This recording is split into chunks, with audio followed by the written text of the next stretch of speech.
time to talk about the state of the Lakers. This isn't the Lakers preview. This is just me breaking down the Lakers media day from yesterday. And literally, the Lakers media day was exactly what it always is. Oh, we're gonna be so good this year. We're having great chemistry. Everybody loves everybody. This team is together. We're core. We're blah blah blah blah blah. But you know what? At the end of the day, we've been hearing the same song with the Lakers the whole time LeBron's been here. LeBron was very happy that finally that they were able to have a core unit that was sticking together that they had somewhat last season. LeBron has had 8 different versions of a team with the Lakers, okay? And it's not even fun to watch anymore. And I feel like he's the biggest reason why you got to keep switching the core because he's unsatisfied with certain players, but at certain things, though, he's the one that's not being accountable for that type of stuff. As essentially, the media gave LeBron all the credit when the Lakers came back and made the playoffs, even though that was utterly not true. LeBron James sat out the 6 weeks of that portion because he felt they weren't going to make the playoffs, and he was very, very hurt. And what happened was the Lakers figured out exactly who they were without him. And it became somewhat of a hindrance when he came back because they were winning games, but they were losing games whenever he wanted to just take over and go into LeBron mode. LeBron was selfish a lot in situations where he didn't need to be selfish. The Lakers could have easily still hung with the Nuggets if LeBron didn't take it upon himself to score 40 points each game. And that's because he was getting challenged by the national media. He was getting challenged by all the haters. And that's what you can't do when you're a true leader. You have to be able to lead teams. And LeBron's at the age now to where he does not have to be the end all be all. And I feel that he's made it way too easy for people to blame Anthony Davis for things that he might be messing up on. But the thing is, will LeBron allow you to take over the team? That's the biggest question. Because when AD became the sole epicenter of the team, what Darvin Ham talked about, the Lakers were at their absolute best when everything went through AD. Everything goes through AD. But when you bring back Bron and Bron got to hold the ball and do all this extra stuff, it really holds up the process. That's why when you're an older player, sometimes the league is waiting for you to retire so we can move forward. And that's why the NBA is really stagnant at this point right now because LeBron James won't let the league move forward without him. And that's a problem. We're at the point now where we have players that are ready to take the torch and move forward with it. The NBA is probably at the best it's ever been competitively. If you are a Charlotte Hornets fan, you got it. You got LaMelo.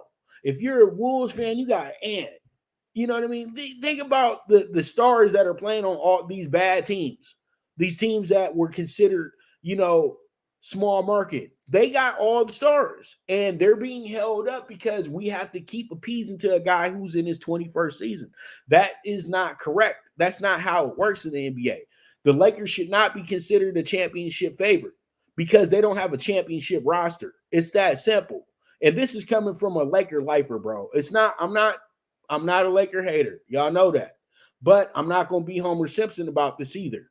And pretty much the Lakers at this point right now, they have a team that they can afford. It's not a team that they really feel like that can go win a championship. It's a team that they can afford. They're overpaying. They're paying LeBron the king's ransom. They're paying AD the king's ransom. It's understandable. They are all pro players. They're elite top 10 players in the NBA. You got to do it. But then you got to overpay a role player in Austin Reeves, who you could actually go $20 million cheaper with one of the rookies you just drafted in his spot. But the thing is, though, you get accountability with Austin Reeves. You get a guy that can go in there and go play without being instructed on what to do.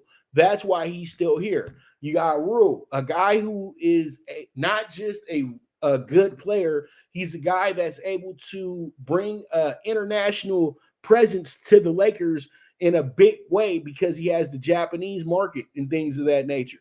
So they see him as the best player ever from Japan. So he plays for a team that's very desirable for Japan. So he's going to get a lot of fanfare. He's going to get a lot of love. But now he has added pressure as well, too. He has to be better than 9 points off the bench. That's straight up. He has to try to make himself the third man in the group.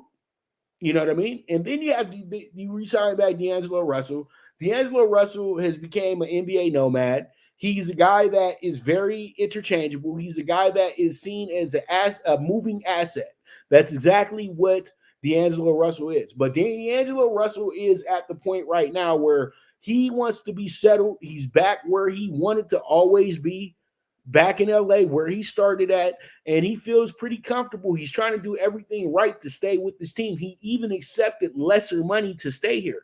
So that's one guy that I felt that, okay, this is a good player to build with as well. You know what I mean? This is a good guy to build with. But does he have a championship mentality? That's the biggest question. And then I look at the new additions.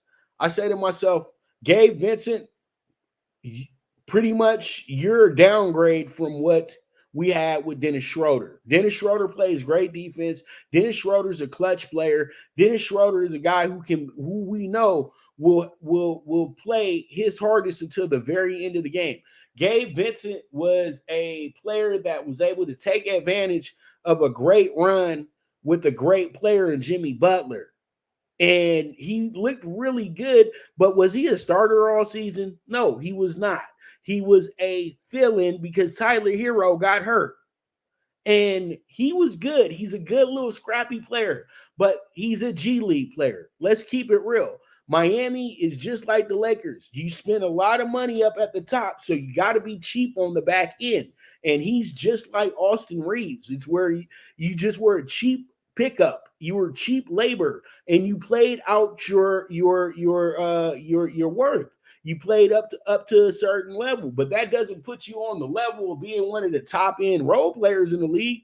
I feel like that man's going to be spending a lot of time on the bench because the rookie the Lakers drafted is a much better player in Hood Shavino.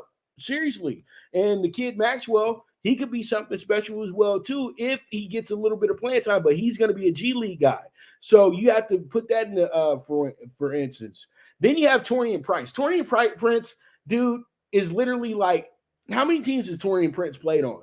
Taurean Prince is always traded. He's always moved. He's just a movable asset. He's another one that's just like that. I felt Troy Brown and Lonnie Walker are a much better player than he is, but you still brought in Taurean Brown because you got to be cheap. That's the whole thing. The Lakers aren't going to say this out loud, but they got to be cheap. They're selling the Laker tradition. They're not selling any true, because you can sell winning championships with the Lakers and know that you're not going to win a championship. And this team just, to me, you can't rely on LeBron James to bring you home a championship. He is at the age now to where it is the regression. It's starting, and it's starting now because he's doing more comfortable things. You know what I mean? I didn't see him doing as much work, to the body and to the mental. I saw him doing a lot of parenting, a lot of coaching, and a lot of vacationing. That's fine. He deserves all that stuff. But the thing is, though, you're getting older. Those injuries aren't healing as fast as they used to. And you have became somebody who overthinks everything at this point. Anthony Davis, I don't know. You're coming in the heaviest you've ever been before. Can you actually play at that weight? That's the biggest question. Will it affect your speed? Will it affect your boosting ability? What will it do? You know what I mean? There's a lot of there's more questions than there are solutions for the Lakers right now, in my opinion. And people crowning the Lakers as a Western Conference elite team right now is absolutely stupid, in my opinion. I think that we need to dial it back and see exactly what the Lakers are capable of doing if they can really be a good, cohesive unit. Because they can say they have all the chemistry that they want to, but you added in 4 new players. If you were really doing continuity and trying to keep the roster together, you would have got rid of nobody. from that team because there was nobody you needed to get rid of. The team seemed like they was exactly perfect the way that they were. And I like the way that had set up. They had traded for some guys that truly wanted to be here and truly loved being Lakers. I know that some of them ran into walls like Beasley and stuff, but I felt like Beasley deserved another chance. But the Lakers, though, they have to play the money game. They're spending a lot of money on LeBron. They're spending a lot of money on AD. So they have to make sure that they don't go too heavy over the threshold. Because if the Lakers really wanted to, they could have been idiots and went after Dame Lillard and traded literally the whole roster. They could be going after James Harden and try to trade the whole roster. But the Lakers can't afford to do that. So they are stuck with the roster that they have around LeBron and AD. So if they can play up to a certain level like they did last year, you don't have to worry about a thing. But this first seed talk, second seed talk, we need to be talking about the Lakers as a third or fourth seed. Let's keep it real. That's where they're really at. That's where the aim is at this point. Because seriously, the best two teams in the Western Conference right now are the Phoenix Suns and the Denver Nuggets. Okay, and I truly do feel that with some good coaching and some good game planning, the Lakers can be what they want to be. But you have to factor in injuries. You have to factor in egos. And you have to factor in who's going to struggle. And I just really don't feel good about what they'll do in the first few months of the season. But once again, I feel like they will finish strong because, again, the Lakers will be a big player during the trade deadline. Why? Because of the guy that's in the picture right there. He's never satisfied. Just know that. So pretty much if the Lakers even are looking good and things like that, there's somebody who pisses them off, then boom, we got to trade you for some other player that's the same exact player, but just a different name. So it is what it is at the end of the day. But state of the Lakers, we'll have more on the Lakers as we go along. I'll talk about them at least once a week, but we will bring them up. And when it is our day, and the Lakers won't be until last when I do my NBA preview. So that's how I'm feeling on media day from what I heard and from what they're expecting and all that good stuff. But it is what it is at the end of the day. But man, that's the state of the Lakers for you guys, and we move forward from there. Okay.